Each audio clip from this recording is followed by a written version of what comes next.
Jana salole. Yo, assalamu alaikum. Badin jibir lal ni lamoyr lalu menu be Facebook jang live. Meni ya longo fana wala bina nan TikTok. No, nenga TikTok. Astagfirullah. Par manjiki. Menu mida YouTube ngal kondo ngal bismillah ngal tentu ngal jay. Tentu ronen jayro kola me menkela jam bi. Part of it will be Alhaji Majanko Samusala leak audio nyimbo natilan bare ngata fanang ate Alhaji Majanko Samusa mala bay president kuma leba barbudo la suke banson jojo de bedu no kono ane Ismaila Cissé statement donara me alon ko I want to read that for you regarding corruption or Karola. There have been some developments about some of the files on the SALFs. Some files on the investigation, the Gambia government has given an update.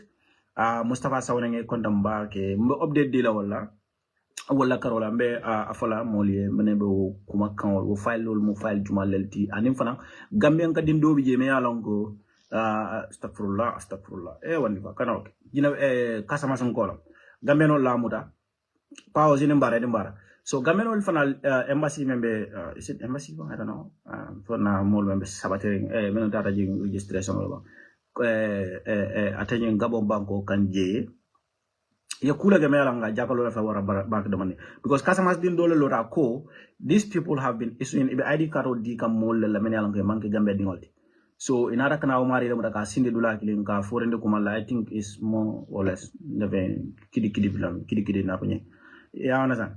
So Emmanuel Diouf me yalongo fana la fang bunya nying fang romo ala karola ala fi do ala back baylan to women na nara ka fuko ala human right Gambia human right commission ni ko study reveals politicians religious leaders are key perpetrators of hate crime. So left go article of narida leja niwo bota je development of with regards to the migrant workers menu disappeared mo fana do man wona la len jam alate atenyi alaji wandi fa mo baring ka fome ko alaji Ahmad Bah adiamuta ni Aliou Cissé mo fana audio nat la le janne na onkul no ba kala me comment section of control la le because man la fi mo kana jang akafa be baring provoke la o sifal man la fi wala mo be diam la barina koro. You have to be very very very mindful. UDP response to Sidi Njie. To be honest with you, I will read this statement a brief summary because I'm not happy. I think Sidi Njie Menke deliberately did not want to talk about it, but UDP in the context of UDP's response, so I have a newsletter I cannot avoid it. I think Sidi Njie ka respond in Saverola. I think UDP manjana kauge press conferences should be issued and there should be more robust reaction to Sidi Njie Kumakoma for their very irresponsible remarks. New word of an astrodanak. Mbe audio do nat la jamel ko badi audio la nati audio nyum fana do ni data jibe kumo do bije maybe ntawol endorse la nana da ka ko bara man fo ama ko kamo ka violence perpetrated against anyone but abe kuma do lel fo ka me ko historically they have historical facts and these are realities in our society babakar churay ini mbara kontam baga fana mon solla bare ko do bare men ngala mbe ma jango samusa atika ma jango jeng akalaji adama kuma dame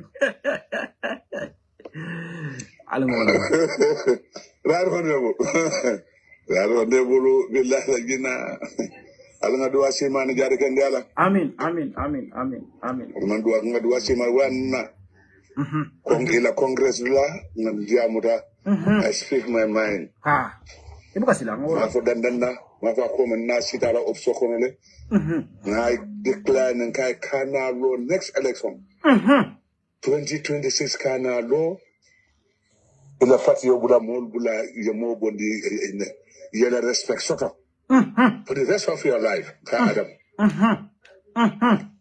they are talking 7 months in begin not March I'm commanding Tara Namo for 1 hour nearly 30 minutes and you kuyata back and you kuyata back and no monument guy since then mansion lawyer ma appointment ni nabulu man so dum fana ka appointment ni nabulu kataya man kuma so do bidamen for life simple to the 76 1948 70 the manka dindinti man manka dindinti de to bare muso to do ko muso 1965 ala kon nya folo wulu wol When I was 17, 18, yeah, killed about 13, 14 years.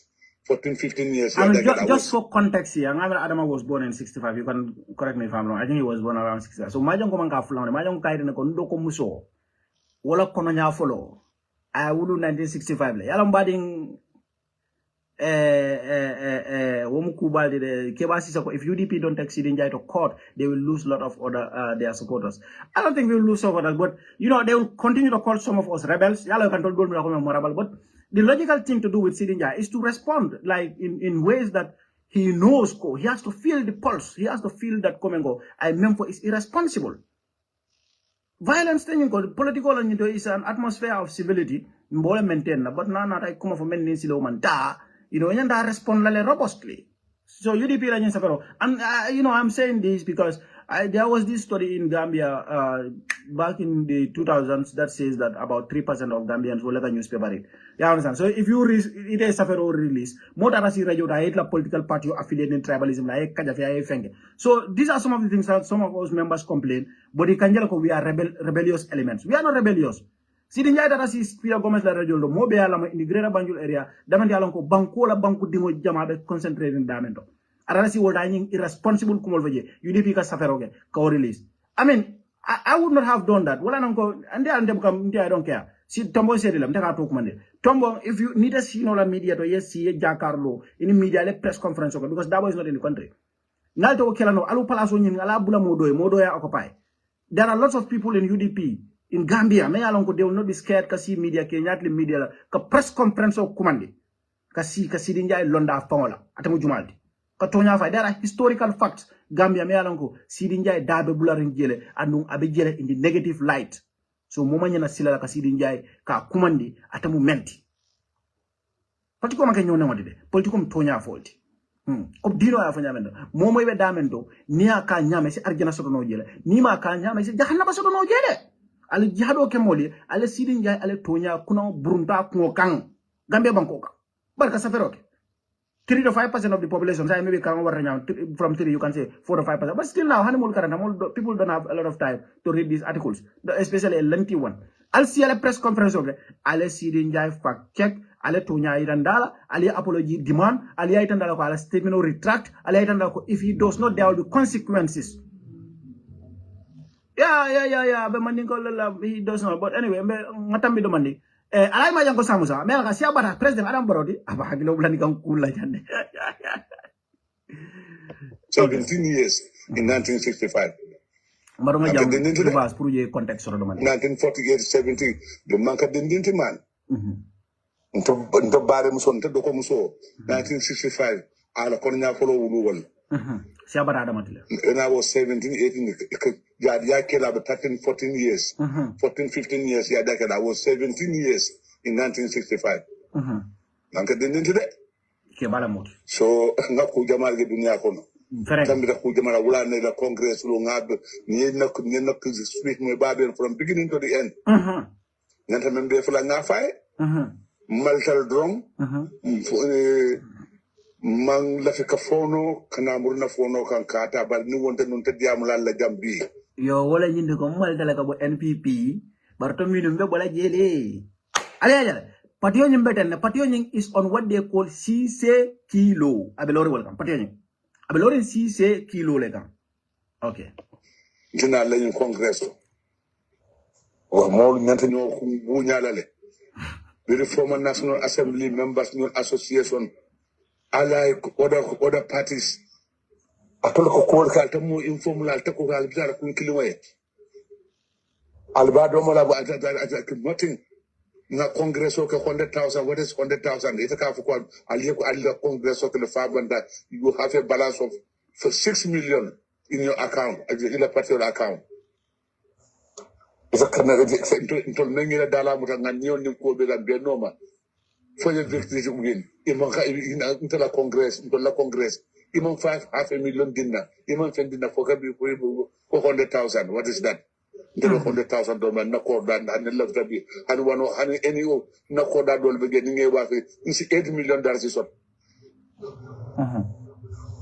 Ntango guarantee so to mo ite man transfer bula no legi foko. Abi adaman la.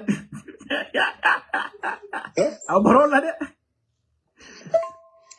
aba baro la de okay so ngatambi jela assalamu alaikum albe ya mo le ben pada jede wani ba ma wani bala gol jara jaw ya dam na ma nyimbo de me nyimbo ka bole ko ma jang ko sabu sa sanji tawro la ke baru mela ko sir para aram baro la gambia banko kang ana be fola tumo na banko nyin kan jel de amam fili de ko konan gezo de ay nyum fola kullo kono ame yilla ka be finti la bankero war sila fila finti la bankero sila to gambe dol dungal ko nyaadi faman to nya fo bang kuma do ka fa kullo to nyalande majango men fo baro e tatam kana ron to tatam andi nda kunle ngom njeden demo reference la ngamol jele me yalon ko about 3 different people in president sida it's all about president kala body language he can describe them it is very consistent with majango come over there because he always try to establish whether or not ikala party support le almost doing Utaraya official hajola doing family but he always want to establish for ikala party support le boga support so bar niya atar nungo ite majango ni men faade comme like kanaro tatam la mo mbenga no jamate da but anyway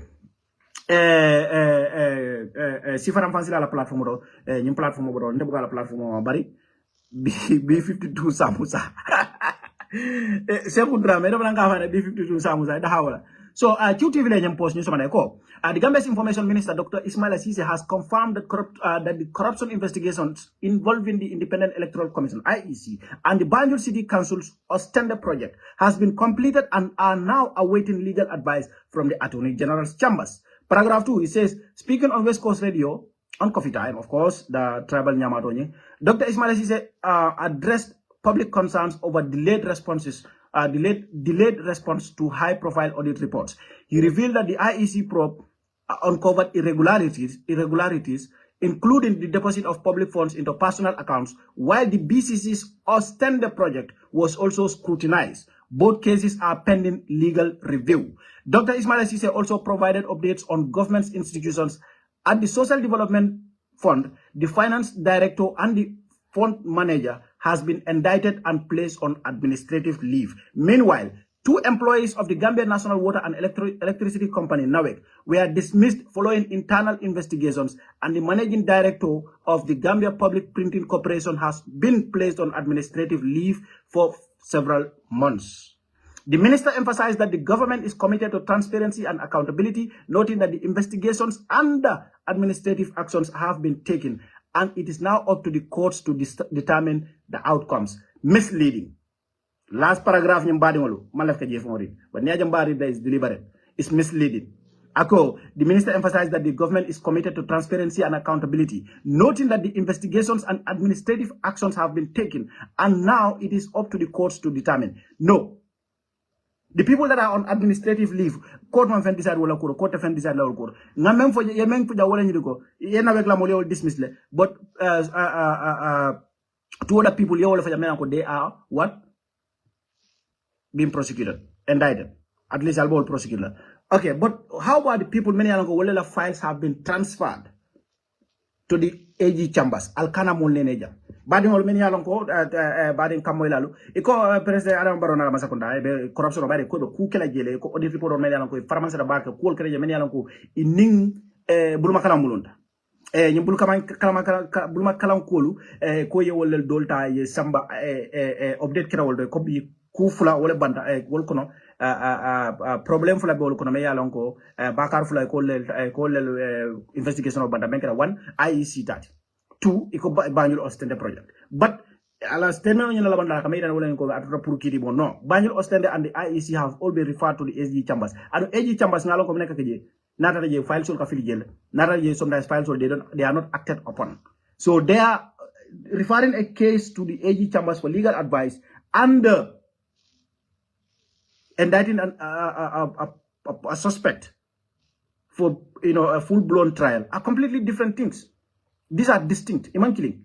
Ya sambale asikeno IG ya falkana nyi kitindi. IG ya fali nyi kitindi baleandi. Bari aske fana file ñu fana be fi lejel. Ngalon ko wo beka ki jele. So lafta pour mol se jin blato bo nyoto atanyim badin Gambian ko mo be mo kana mo nene. Bari ngara Emmanuel Diouf ya yani mina video doldo me ko bari na video yo omsi. Lafta ni bari na video kila please albe day mo kana jele, okay? Ni bari na video please mo laf jele ko. Studies, okay. Emmanuel Diouf study reveals that politicians, religious leaders are key perpetrators of hate crime. So article on moli ala fenko ni headline ojo but intena try Standard newspaper me yalonko Gambia newspaper pharmacy mba ye safaro jima so nara dula website do ngaje ko ya article nyimbe ko bay Fatou Bojang journalism ko the Gambia National Human Rights Commission study commissioned in 2024 supported by UNESCO on the prevalence of hate speech in the Gambia has revealed that politicians and religious leaders are key perpetrators of hate speech in the country. The study discovered that the victims of hate speech also cited political affiliation, ethnicity, and religious beliefs as the primary reasons they have been targeted. Speaking during the National Convergence on Combating Hate Speech in the Sir Dawda Kairaba Jawara Conference Center on Tuesday, Emmanuel Daniel Juve, chairperson of the National Human Rights Commission, said that the dangers of hate speech and its impact are far from theoretical. Hate speech, quote, hate speech isn't just an abstract concept. Its consequences can be truly devastating, he said, end of quote. He pointed to historical tragedies like Rwanda's, like the Rwandan genocide and the Holocaust, noting that both were preceded by hate speech. Let me hold on here. Emmanuel, you missed a key and important point here. When you reference Rwanda, you should have reminded the Gambians about Peter Gomez. Meyalongo Rajo Babul, right now he has a radio station in Gambia inciting hate. But it Emmanuel Jufana, because I challenge you to this, because I have heard somebody who was very close to you overheard you speak terribly about Mandinkas.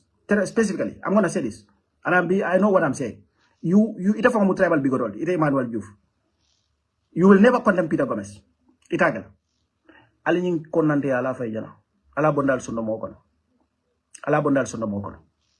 You could have addressed Peter Gomez. You could have taken advantage of this situation. But in the hate speech, topical beta another, yal sponsor. Yokodo dialla. Allah international partners only Yokodo dialla. You converge. That was a good opportunity to address concerns when it comes to hate speech that is coming from a national radio station. One of the renowned radio stations and presenters, two controversial ones in a span of 7 days. How do you reconcile that? You went ahead to speak about hate speech and you omitted that completely from your speech. Emmanuel Juve, you have no shame, you have no integrity, and you should be ashamed of yourself for even trying to cite religious leaders here without diverting to Peter Gomez and his radio, considering what he has been doing recently. Ye bulo bula bake itautale trimbalolo mudi bari manke mo kuma fananti Gambia wo, because you are holding this position only because you are greedy. Emmanuel Juve, you are holding this position because you are greedy. You are holding this position because you are selfish, because you knew that your integrity was compromised when a journalist came out to say that you were trying to pressurize him to omit Batamedu's name from a scandal, the scandal of the century in the history of the Republic of the Gambia. You were pressurizing an investigative journalist to omit Batamedu's name. Emmanuel Juve, you should be ashamed of yourself. Atolen Gambia dinkurungolti. Yena neka domi bon Gambia. Bugulen Gambia, ranyewulen Gambia, hamulen dara ludul sen post, te selfish, inyan, ban ñeneen ñi ñu nga xamanteni you see them as a threat and for no reason, based on nothing, just because you are selfish. You see, how can you speak about hate speech in Gambia as a human rights commission and you reference Rwanda and you think about the radio station right now bu nga xamanteni bu nekk Gambia bu nga xamanteni is sparking religious tribal hatred in the country right now, and you refuse to even indirectly remind the guy that they need to be responsible with their utterances. You want to reference Rwanda? You want us to learn a thing or two from Rwanda? Tell Peter Gomez to tune it down. I pass your stage. Imo kuntang kalantang barakanta imanke fenti nekulo dara yow do tus Emmanuel Juve. Amulo ben njariñ. Da nga stupid. Nako wax. Okay. OSJ TV says, breaking news, three Gambian migrant workers disappear in Spain under bilateral labor scheme. The Ministry of Trade, Industry, Regional Integration and Employment has confirmed that 3 Gambian migrant workers have absconded while in Spain under the official Gambia-Spain labor migration program. According to a press release issued by the ministry, the workers for the Marega, Sidia Kebe, and Demba Keita were part of the first cohort sent to Spain under the bilateral labor agreement between the Gambia and the Kingdom of Spain.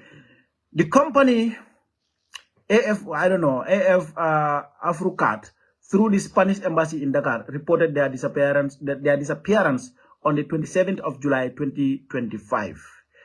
The three men have reportedly not shown up for work since Monday, 28 July, and also failed to schedule appointment for the processing of their work and residence permits. So while disappeared, le yena dalol for publish le blube kunto nyintembo ila hajola woti won to lakuta oto.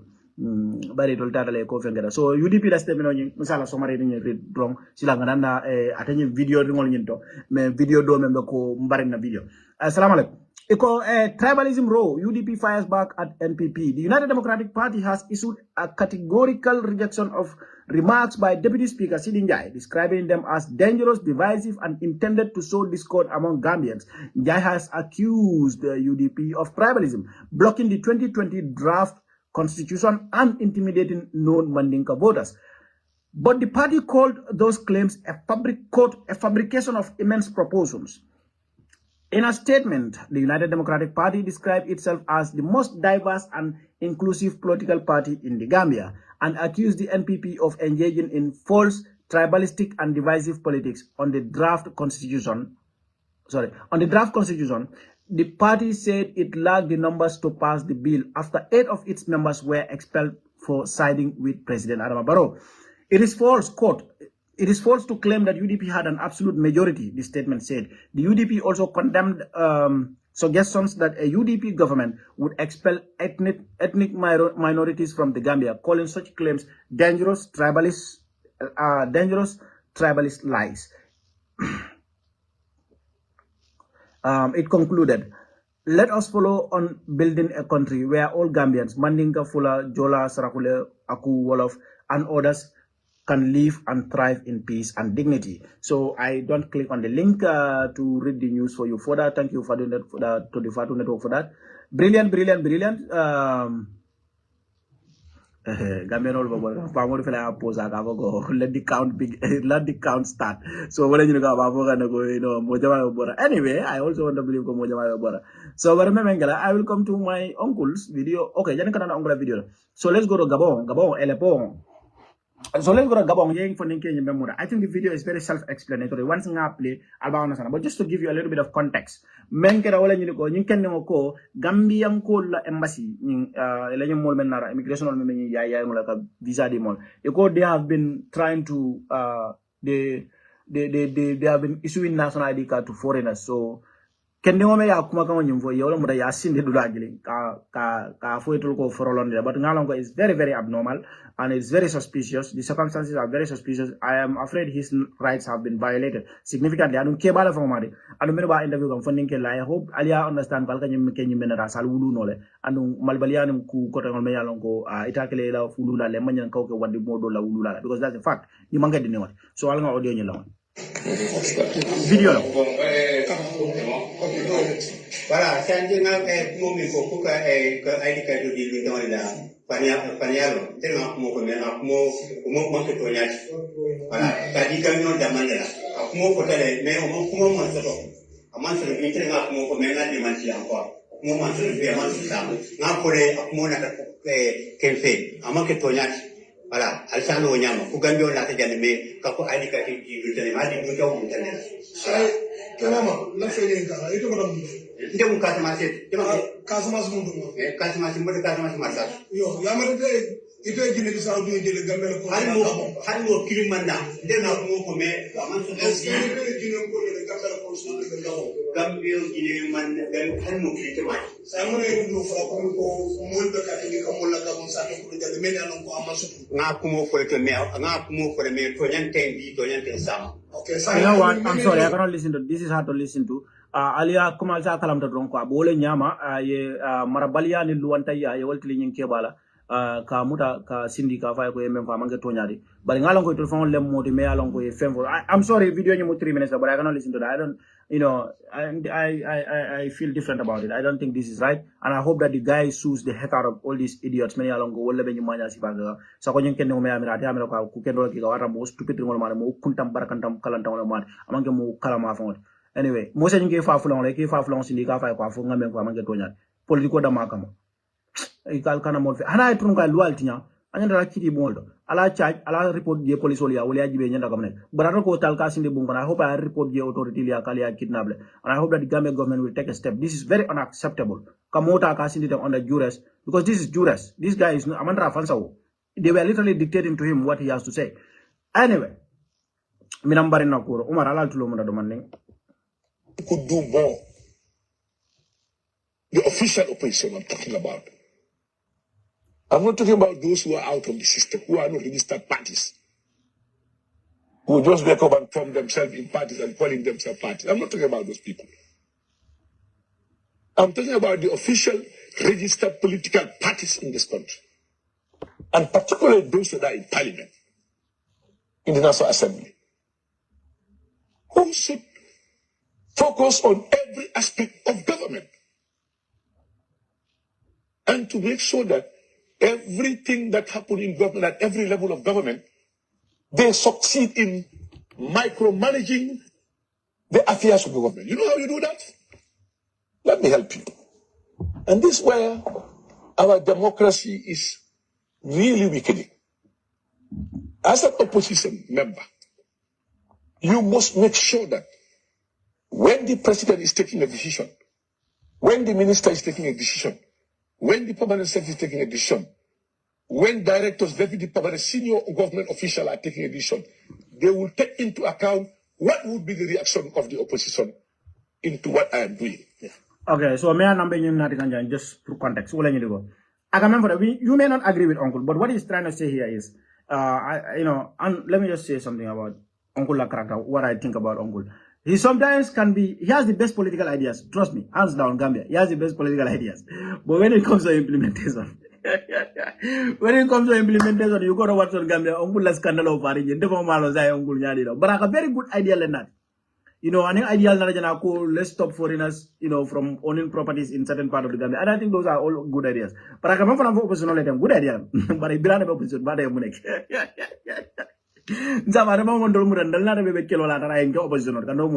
so but I can for them ning government bala cool opposition that's why it is good that they become feisty. But let me go and play domani nyato it will make more sense academic. Let's go a little bit. When you do that, you the opposition, you are influencing those in government to do right, because they fear if they do it wrong, you are there to say no, it's wrong, cannot be this way.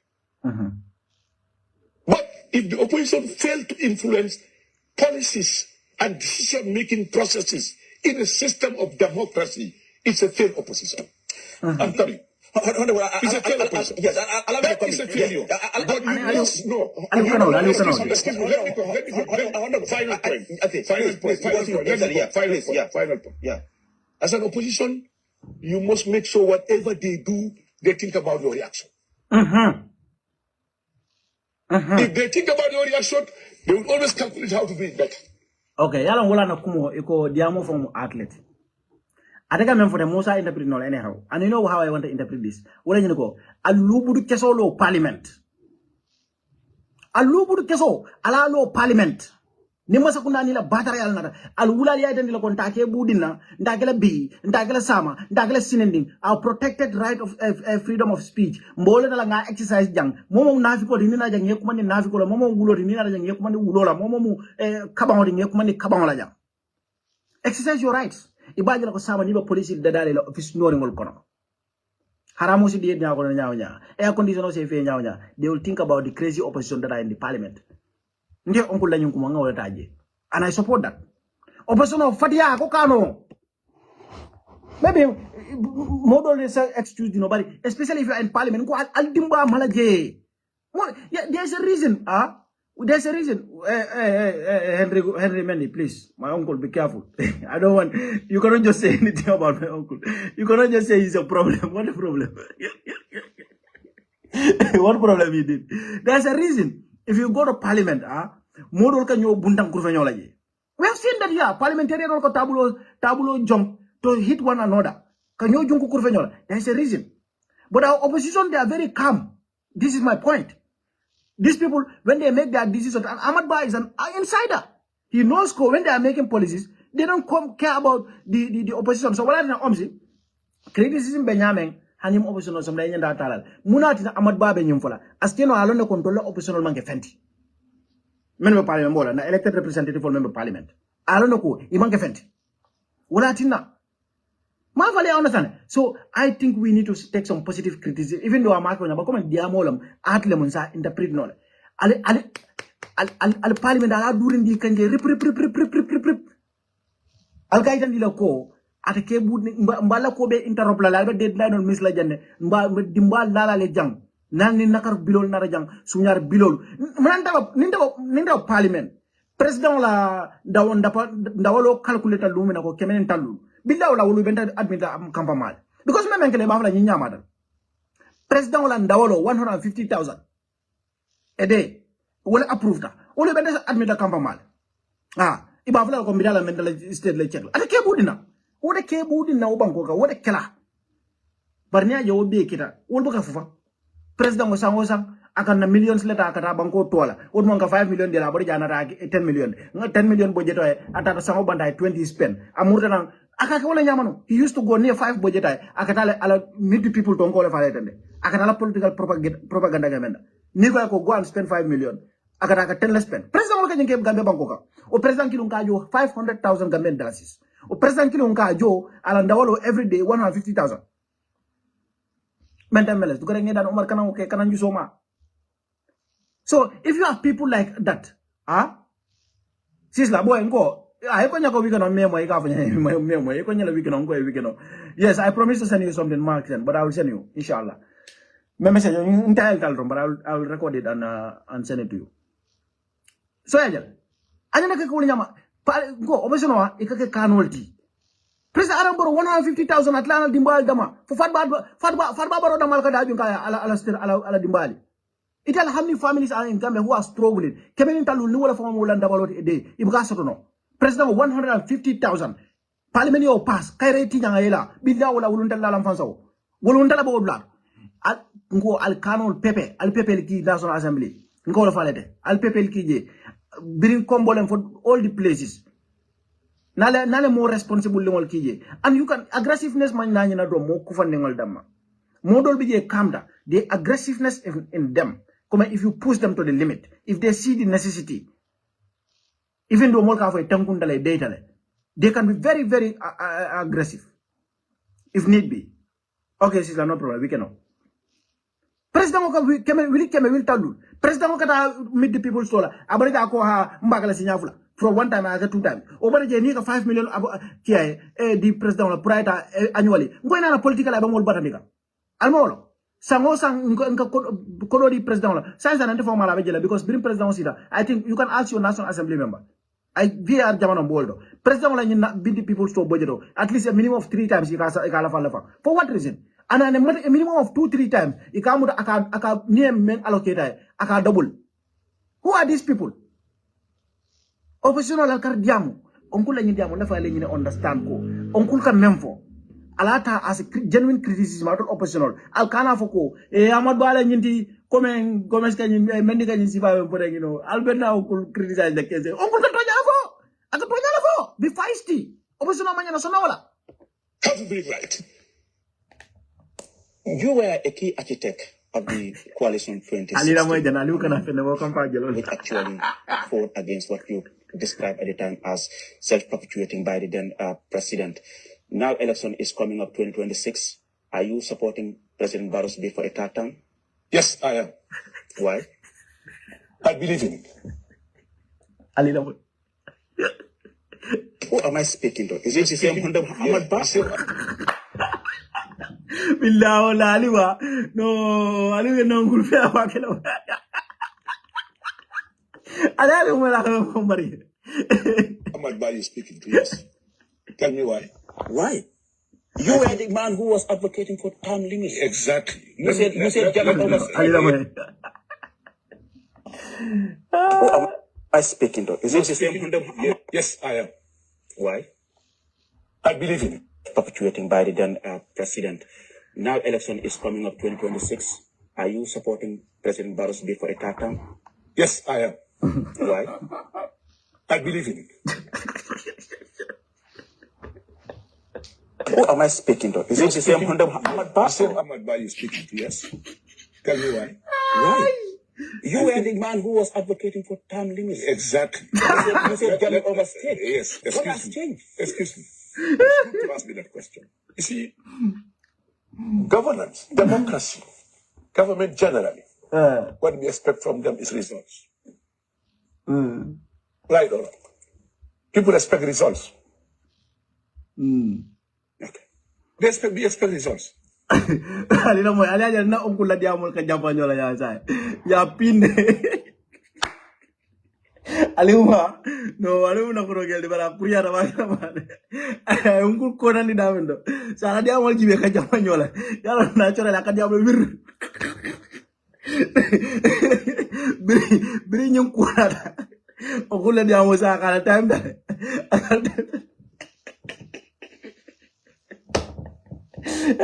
Aliwa manya ko na ungkula wa. Kana ungkula spirit be pa ndala.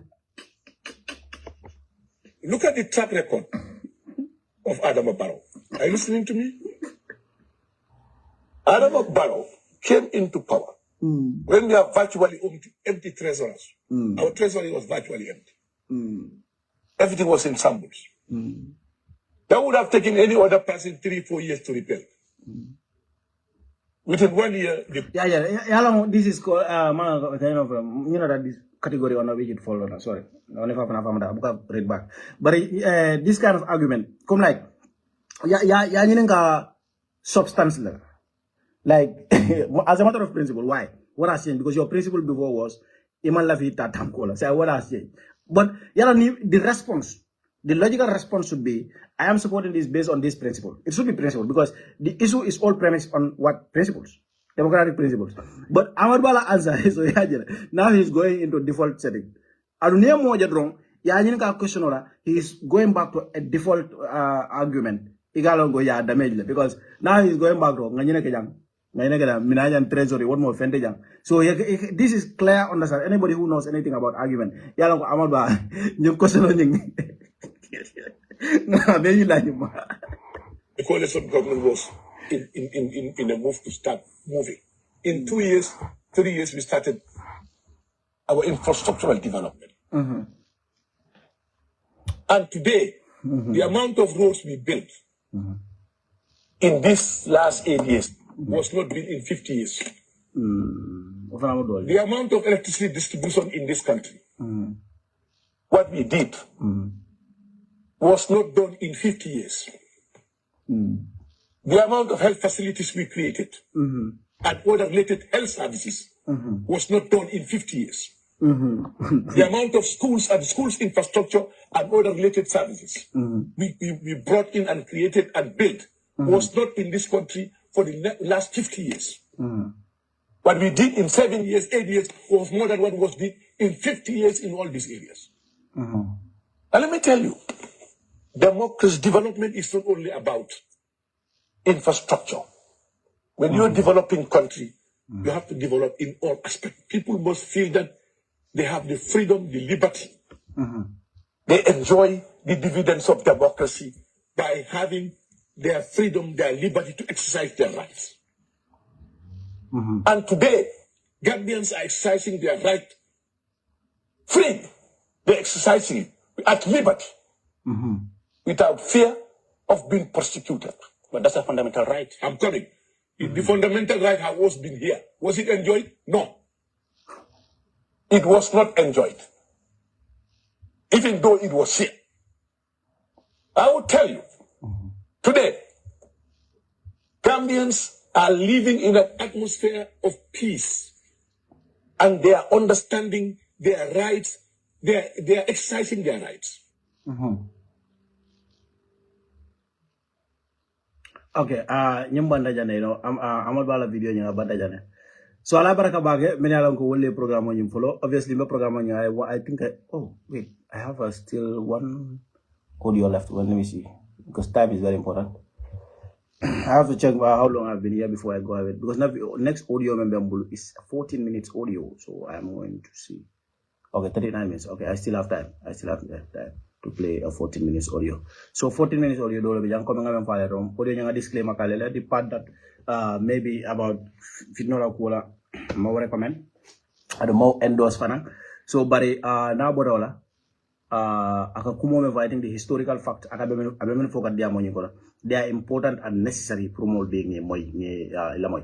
So sidin jaay ñu lafta wala kala kan si ko ton be ko knife ka mandin ko lu kala ñim banko kanjang dama nga mandin ka binti de dama ka diya malatan billahi wallahi tallahi nallahi sin kalim manke mandin ka dewti mbama manke mandin koti mfama manke mandin koti mama manke mandin koti mumu manke mandin koti ntela ira ma woro do be mu baynum kolati wala ne ka fo nya sambo ni tata ka konton ni mandin kol kono sambo konton ko sofaji he no rebe mela kamala alna tonya fo nyoy sambo konton e be mela yayle mo soto de alne yo audio janjan dia fota mpp kol ma nimi malla nena na sata oto mbama bijang mfama banda sanje fula ko mando baran hanim bari musoli bijan ni small si nyinin ka nyim si jumala moti man nga kaw de ngo mo la senata ma set kar ni man din ko la sita but ne nga man nga kaw fana mo la senata ma because ila si nyoya kendo min ni ba kono wala at nga man nga kaw moy senata ma set len to lu mama nyol jiaja min ka ko man din ko man betia ali la mo min ka ko man din ko tribalist ali la mo na e tollen to lu mama nyol jiaja kabiri ye jia ikete la sama laluti wasama kono sama ko nyine atina yaje gonko nyinte tarno lambulu do ko la wate barambatu ngandi muso cika ngadial ye dim muso cika dim muso ya cika ya dinna ya dim famal wala kadam famal mus folot o mandin kolti e murte keno kundu ya diale kay ka bojang kata fo jana ifana ila balu ni ninji ila mushiklat alma fara mandin kolma ni ko sidin jaay ñu le ko alma ci ko alba banko samba ka nyama mambet ya sidin jaay ni tara siol kay ka fole ko mandin kolma mambet ya bella banne ju farala le because ibe fan yalla very good andum te ñi ñandila min ba ko nin sorondol ba ko ma yen soron nin fala ba ko ma yen fa because we don't care anymore. We have to stand for them because mandin koli min kata dunia kuna nin so ko ñin Gambia banko kan jam mo ro sembo wala ba ya si jalle ya jang ika keno dila e mama ñol le keno kundi ya dila e muru ko ge dimuso ci ka ya dila ika ko ñim mun na sama lalati na sama lala mun ñinti ke nyandi fando ke nga nyandi pour ñin kamma isi kundi no li be si no ñim banko kanjang mandin ko yo ka siyo mi ñim banko kanjang dan la ta wala nga to nya ko ñoy bar sidin ja ñol lafta mun la kabira man ja kunda afula kunda ajola kunda a wolof kunda serer kunda tol be konaif kamandin ko lu kele fente ngala palaso ite dindi mereng mi alan koy man tima yaay ifa ta min kala sidin jaay ta kola ite mune soto no la balwo kono ko nyin ko tinyata la ta da no la kotake and we are not going to subdue to anybody mol baratale loi furing ka boko ha mbe sembele loi la ko makadiam wala ka civilized to fonta civilized to fola moy jang kotake sidin jaay ñol mo pala frindim ballet mo tiñarim balle mo ñuluti fentem palaso ni kodo ni musuko mi ine me fonyo no ala be halakirin wala ko ka bulan manding kola ko ka manding kola neng muna mo je atake na manding kol be do aja way boto pita goma se na manding kol nenja way boto ita fana ina ite malbal ma ite na fana e manding kol mo ye ke tumi ke neng kan ni mo nendro go enough is enough ata kelajang ada kelajang bara mo ba ko ma ita sidin jani de basaban kafo mol atul lebe ni ko be koma albedun na siol kan doron ko kumo fo e mente tonya ko juma be juma bayinu la jang mo min sira jang hana sanji lul yola si nyim banko kan jang imam fenki da juma be bayinu la jang ma tonya fo nyoy nde tata sato min to postins la ndo korda min kono je billah walla wulende mutal ka tambila wuludin wala dum man ninka korda am si sekunda korda am wot yemmuta ka tambi wuludin wala bunyate bunya du hani la family problem o kan sinda kundo ka funye ifana ila hakili ifana ila miro faji al nga fata mandin kolma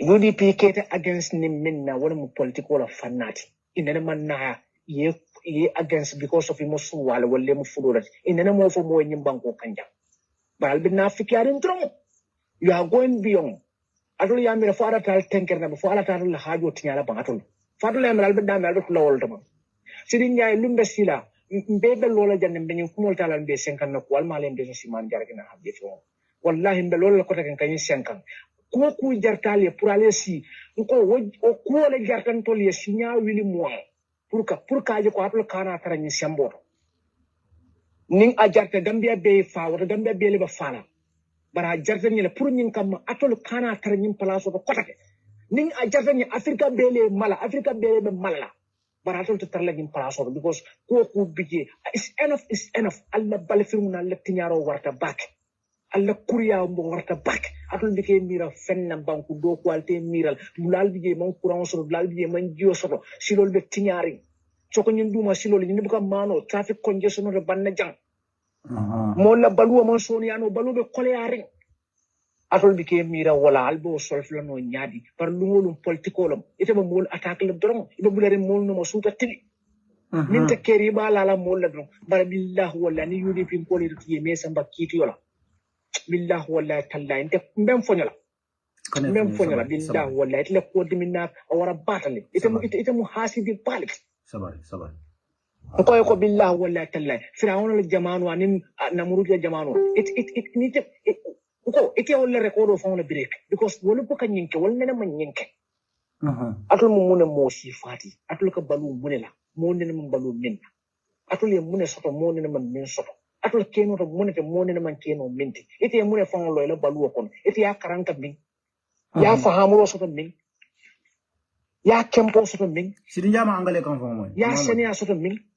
ya londo so to min ning atara adama ya ante comme adama doron na sa fana sa hono te ko ken na deputy speaker oso bono adama doron na ko adama ya sa fon yes sidin jay fon jay let me just tell you something here algana sidin jay fon mol kamera kumara MPP nyama kuma nyama anyon jibo da MPP comme he's one of those Ross mol melan ko ka Rossle ko be Rossle alem place on fon I can tell you imata ni bola nya jala sambaje ye men ni bola ngo mari lo tolo na ma jara ngo to fuja o mari fon le man na la fikata place o nyido then sidin jay ala ko ga daraje but amanka ya da fon kere in the first instance and no matter what now some of you will struggle to agree with me but I kid you not sidin jay is not as influential sidin jay ka fam for sale because gali yalla nako he's a destroyed man a destroyed her you understand akawiye yada but because of political bias because on ka condemn and we never can condemn until nice certain red line cross. And I think for me, if you ask me, he has already crossed certain red lines. But Nimem Frankamela ko Sidinja is very powerful and influential within NPP. He gave on Badani. Sidinja mu fam for a selati. Yala ineka struggle from cross, mol membarata struggle kono. Bake. Wolkan ngomale kamalule. Minimum barakon. Wolle ke fan nyori, ke fan procès, ke fan dun kwolto. Sidinja do wole nyama NPP kono. Because Sidinja NPP la bata fanga makalam. Because Nico NPP, you are talking about the breakaway faction, mean about the UDP. You didn't jabber or Labarakalama. Sitting Jacob about the Gambia. So I just want to tell you this. If you, those of you, and because I have a good base of those who have been following me for years, if you ever trust me on this. Sidinja is not as influential and powerful within NPP. I can from for sale. Take this from Waniva. Take it from me. I can from for sale. Abenyu marabale yamen. It's going to be difficult for them, of course, can break because come and being in the Taranka certain ideas for me along, you know, UDP la position or but to the extreme end, it's going to be difficult for the party to come after me. You understand? If I manage that wrong internally, if I try like manage internally, if I manage the MPJ. And I think we have seen similar things within UDP, you know, in relation to the domestic. But I even told is within our own internal politics. But you know, see for a man's goal. NPP ka ila base, ika tribe ni ka pilele. Nim time I can give you. I understand fully, and some of those things I don't think it's even wise to tell the public. But ika tribe pilele nyamen but it's not even in the way that Sidinja can nyamengere. Sidinja is very nasty. He's a very nasty guy. Very, very nasty guy. But I'm a mellow wala nyindego. See, let me tell you one thing. Niba kuokela. Niko lafta kala nyinati. Tira jibe menu kita no woti. Ila bon kada nyadile. Yemuna sotoji. Yemun nafale sotoji. This is very important. Ila bolu kono. Ibelo la fengo fengan. Kana le fa na ye kontan wala ye kuje me yalon ko ay nyabo so much that iko ndebe nyinegala. No. Don't be an impulsive actor. Ajibe menu follow tajam yemo na sotoje ilabanta nyaadile yemo achievement na sotoje ifo nyine nganye na jani be kala ko ite ko la feklement very important, very very very very important. Comme adama be mbul nyani adama yumul len sifa adama sifa drong sabar amo tarderi ma sifa drong na fana sif tombonno ayeke gambela deputy speaker isabar non tete keno la fenti nyimbanko kam because a karamna table a londle table ko ka keno o palaso Sidinja mangara albe jahil yari drong albe sionu mo drong suta til adu menu ma Sidinja la context understand 2007 yo palaso men diala kebal wali yalla ngam bare dinno ci social media sa pour que karandi ya cool understand biro student jere ba kara ngeta no Gambia National Patriotic Student Association ndama gamsa is it gamsa lemba Gambia Student Association yo protest ba men bek biro bare je ya jame ko da student la nyini ka men yalon ko comme anti protest mo comme wala na galala ko ngafo na mo la nyakas galal protest mo men ma sabu ka nyanya so student men yo protest ke mo fal kira ya jame was on so much preso ibe dinkuru wala nyini ka men yalon ko they will be like more pro APRC. So ya jame tara Sidinja a recruit na wolto ina dera kafo nyi ya tola napsala Gambia National Patriotic Students Association. Ita fangal nako it does not make sense. Student and patriotic. Student on patriotic, student they are just students. But they try to put that word patriotic there because some be dinkuru wala nyi ga mena lango be kala ya jambele fenkoldi. Many along ko bikala ya jamila popetol ka student influence ke discourage things from things like protests Sidinja recruit na wato so sidi ya mera ko mala tariko long man sidi long so ko man kanyen dol fale pra nal ka sidi la mo ka jibe al sala context al sala mu jonsi fala nyindi al sala mu kalabante si wala nyindi al sala mu useless si fala nyindi al sala ko men dabandi si ni mu joronde e ka do jora useless ya jama ya do jora useless après da dom Birisa ko to jina brokte ya sedna baro be the same thing la kala ama baro fa na fa fena anyway Sidinja lo na carte fo la ni Sidinja na fa soto al aya afon ya alo na carte fo la jila boy very useless fool very useless boy Sidinja very useless ala karamo be abe sunya na abe keba karan tapale ya no ite kadu doku obligation le bu karano karamo fo de la exam be pass o kete nyadi ima ni side buka angale kan fon imam bab sol fon ni noun sol be long ibe fola nyame imagine ni ko tay saferot gamsu lam thank you Gambia Student Union thank you yow la choy ndara ke napsari no yo fana la NFSN NAP lam National Patriotic Student Association ya jida fana ya recruit wol nga be lo malaf ka to fo jana dron ye to lelta ye recruit wol dulal do no ke Gambia National Patriotic Student Association de pour kara protest ke against ya jame e sidi sude wala nyama ya samana ya tembu fala school ba tuta ya jame bulu wo jombutu di yala den faya ke na nominated National Assembly member ay carte fa win min dol ima nominate sidi manda lo nyin carte fa tamila jang birum baro si kudata atara carte fa la boy da fa damina banko bula way so fa min dol ita ma mo soto ya fon e fon ya mo ma soto je membe de carte o faylete pour ye mona mo ni kansula ya fo député ya ba ama soto no ite ba farmasari NPP ko do nyame ite ke fam forcer NPP ko no nyame mo kuntan kalantam barakanta albe kuman yalla officer hanila coordinator sidin jay ka tara santole ebe mol domon command le be sambale be ke suku ke si jo fande minna wala tribalism yalla tribalism ko to min wala mun tafutu la wan to ntita nyola bento 3 nda tarno la nyokan mba make sure nga separate nin dol sabato ni la ma woni dol bol je sabar nda sonna nga jakas nda salla jamen kali bara folo ka nyim banko kamba wallahi o bugata bara don ko don kam mol kam fandi man nin ko kamba kasiyol kam fandi man nin ko kamba ko ata kala jang ata wok la jang nki challenge min na wolon ko albe sunya role la albe gammeno la na fu la pusul pasar kam lungono scandal upon kabo alla ke bala adama baro wor musun kanyon din banko kanu ba fola la funga foto ka fe daminda me fonyo sunya role ba fola because evidence on le bembulu no kada miye ibe fa kesa wulan nale but we are going to talk about it and we will never stop talking about it because that will me fonyo sunya role albe molu yelo le min kalka haramol sambale dimbale al haramol balu kono kono dimba wulan wala balu kono kono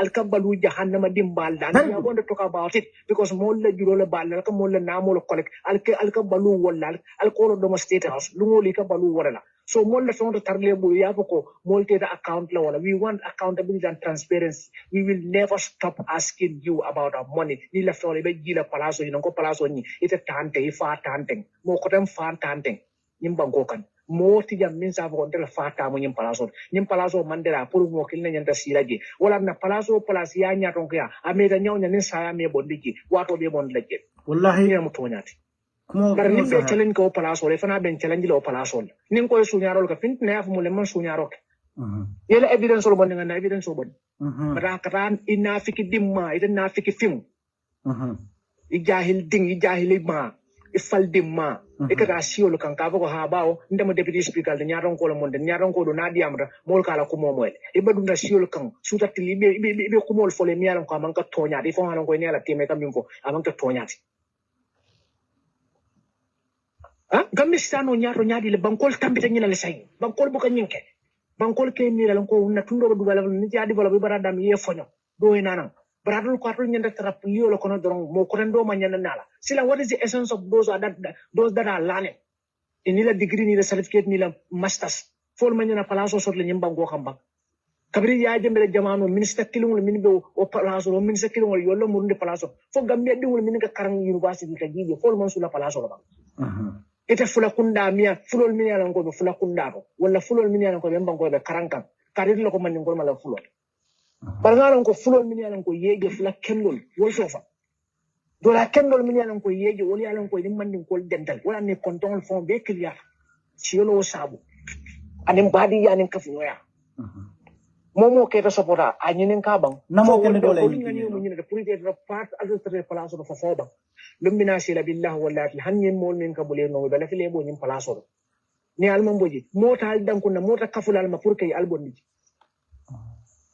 dunia mutani nalet momo ni la wato sire bata han saya na sire me bata abora nyam al sabat alla posada alla bal film warta la kasaro warta lungono sidin janin fano kare janin tilo bole taka mentinya kabi newole dala ela telephone call abe kuria da malet sidin jayete buka fen insinuate kuria tron ila balu be kuria dron mesia dron kuria dron adama la palaso nyaadi le e la deputy speaker yala nyaadi le e la bumba yala nyaadi ar nyina muti la miroti bar kam ngambe ta nyaato anyu sunyaro min bebe kere pride dang corruption o dang lungolu balle man sakunda tumila ko be huti yatol man menke nyimba ko kanjang ko ko alla politiko sifante na maaje dunia kono atol ka baram min na dunia kono ndeman ni la maaje woto misil me kafu kono ko momo katol support momo ya newo yala ka katol support wonyan mon nyante wo haramu la nyimba ko kanjang atul be manya jawya min bere nyambang ko kanja momo kalo ka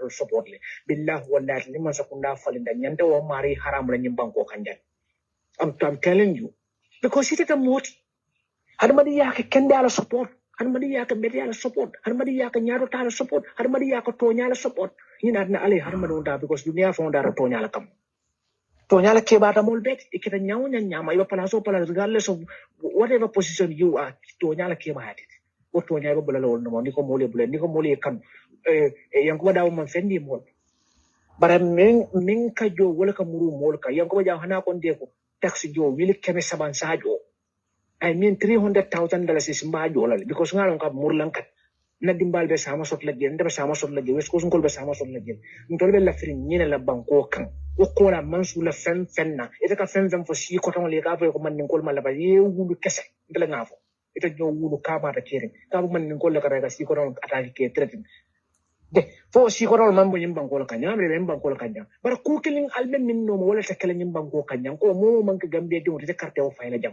won to no sign nandum we are over our dead body mammo mo sute na yimbango kanya ngeje kebe carte fala billah wala talati of lanjan and we are going to make one into every country in this sub-region can make sure ko la embassy ni la president be akaram da ko na this one make it mansula banku kotan na moy na jam pour kana carte of faydam wodro na mun niti ma problem no onte isinano le cordal ñinen jay business wala ñinen jay tan na karambo I have no problem with that par la this one making albe min no mal kam min kuriya duma pour ñin kama ka ka ta ke mess up ka kol misunderstood what akela jimbang ko kanjang na dia rale okay ala altel alia baraka bake mere sa den kumu ngamen plan den the program start la ngebe plan om si nyadi la nakala na so labaru aka ndala sa ngodi ngamira nga katale bari ngadula jamal ma bage not to pick Jamal Koba. So I think that's enough for today. Considering Nara Kunu, the witness women Nara among so many Funkola, but very interesting domain in Molezo, bearing a habit let the young committee here in Moy. I think Manajumala from what only can do not only found the Secretary of Cabinet. Another Jelana Jumul Jamal Kumola and Sirado Kumola last time. Ako kaidol filter. Omsi. Aluna kebala kaidol daba kaidol kuno le commune filter. Kuram. Ye bondit. Hey. Kenengo ka kaidol filter. Ye muna kat la yara bondi jele witness donati. Men na ta ofana ko kaidol lel filter nam. Ye kaidol na ko filter ye bondi ye itandala kay fotal ma kaidol fotal me sign fotal ma nyimfo fotal ma nyin safe. A give up ta ako toñalam. Biri yara muruni na. Yalla folo ko kaidol nyim filter. Ani de le na ra cew. In committee to fair jede fair in committee to de committee hearing me get national assembly jama sa bay national assembly commission de committee dan bari ku be kere ñing commission la jilla la ani be finti na ne ku lot of files ole ka mena confidential SC strictly confidential ini be na ke be jibe dol je wolte na la public will consume no but at least national assembly members ole rights to in fact wala na I want to say something last year lambala na ongul nyi ngay na ongul nyi no man audio so kore wando so ne asura kinya WhatsApp na WhatsApp me audio kinya jana ma appelé no strictly confidential yalo okay let me just say this na system woni nga momo ka fale ko Gambia system woni is bad akenene there is no perfect system there is no jallo de Cissé is secretary of cabinet Gambia system is perfect. Lua don't when it comes to Mansala powers and all that, term limit. But knowing that the system is very comprehensive. Yes, you know, your committee order passed and when constitution in Darale. President la cabinet meeting all. And a cabinet meeting all. A minute solo. Ye be someone le. Even the Kulo document. President la cabinet meeting all. Covering January 2018. Asita wato menna kana fo biti lola ikaye cabinet meeting minutes solo yebe nati because national assembly be jabaka sa woto la ka jibe ñing call men kita about kanilai ya jamela ñing jorangolu and in other places. Omar Fati, you have to send a request. Ibe request kila Omar Fati ni ngeji jang si adno bari ya ngeje bang Fati kuna ko yara man jabos de wolfam problem odi tambe no ni request ko sin moy o man ko leya ngenda request kino la ya wona sa so president ala fengo feng me ya lon ko ay wole kacha ay wole kacha ala cabinet o kono kabrin January 2018 national assembly ya somon so menu mon teso da kan mo dol je public domain discussion ko la yes our system is not perfect but Gambia system is one of the best systems that you will find anywhere many system will start come ye dula jamal la consider amange nyim system mo nyimbe dara na ya jamala constitutional no kabin 1965 lam ni dane be document do traje wol they even precede 1965 will made it. But our system is very coherent and comprehensive in none administration. Of course there are flaws, but the system is there. Yala ninyi si walka ka America mulka brak hey America la constitution, but Gambia also we have this. Be proud. President la cabinet ko na men ka chaje minute solu abe national assembly ya supino and ate bala no na balante na kana kito la ado supreme court bavla dila because constitutional assembly la yo Omar Fadi sa ngela request jala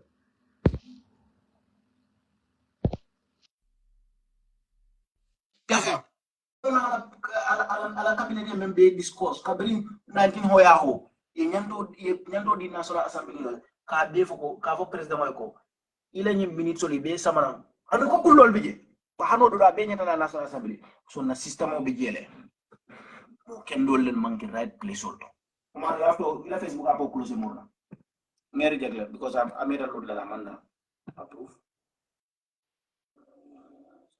so everyone can work this live broadcast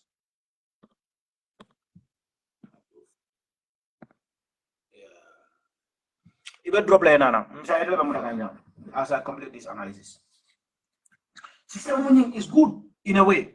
Akali local government jibedro hani ko do bantal bulu alafta emergency al ngay bo lafta la banda alafa ko do fu ka dondo ka ko do dondo ka nyamo do kolli outside official hours al nyanda jorol kila ale ko do dondo ale nyam system o catered for everything mo ken do lel bije is still no ya mbenyum ko ñu fati ko nangol ad kanjang me alongo ala defana o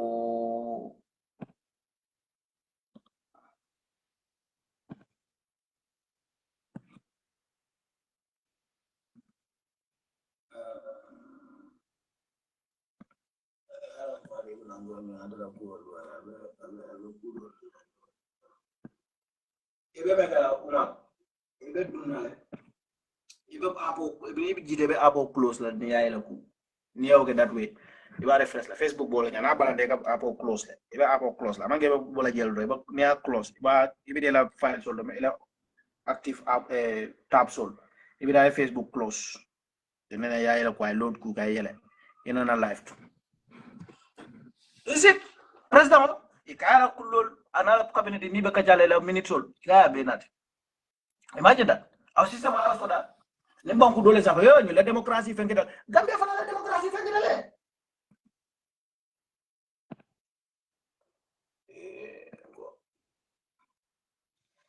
Gambia fa la démocratie bi jele ni mol ñim paré la ka tamanda nya so wala ni president ka fale ko yalo dal ka mol la ñandol bu ñala nga right bu ñala trip corrupt yes thank you for respecting the rights but the system is already there the fundamental rights are protected all fundamental rights they are already protected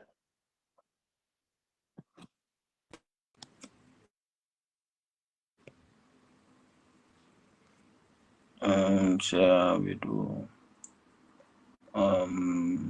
invite guests to watch now.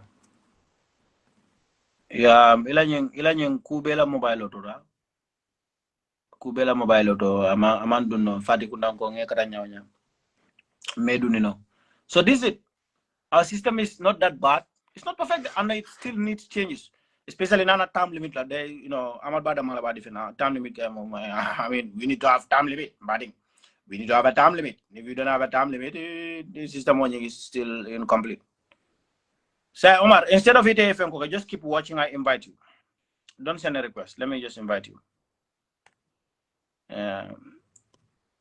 Clear all. Let me just now you found be refresh. Padi kunangol boy tul ka problem wala na ni me along ka bang boy.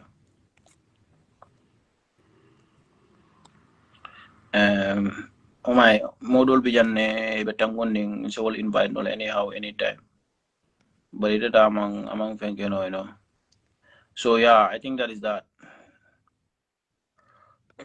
Omar Fati, okay, add send request. Sign a request killer. Omar Fati, sign a request you any request yeah accept. For Facebook la maala because they have a lot of bug issues, you know, a problem jamala mobile or dolby you know use certain, you know, functions problem until an update is available. If not perfect now, if la technology, I understand go if ke jamal lel solo say bol deploy kam pour que train AI model lel be men train kam pour que la ko dol tamandi. AI la karole ba fero ke kana pour que la ko la fana. La investment warta auto karola ba. Barala baraka ba Fati Kunango. I think one more time for Fati Kunango because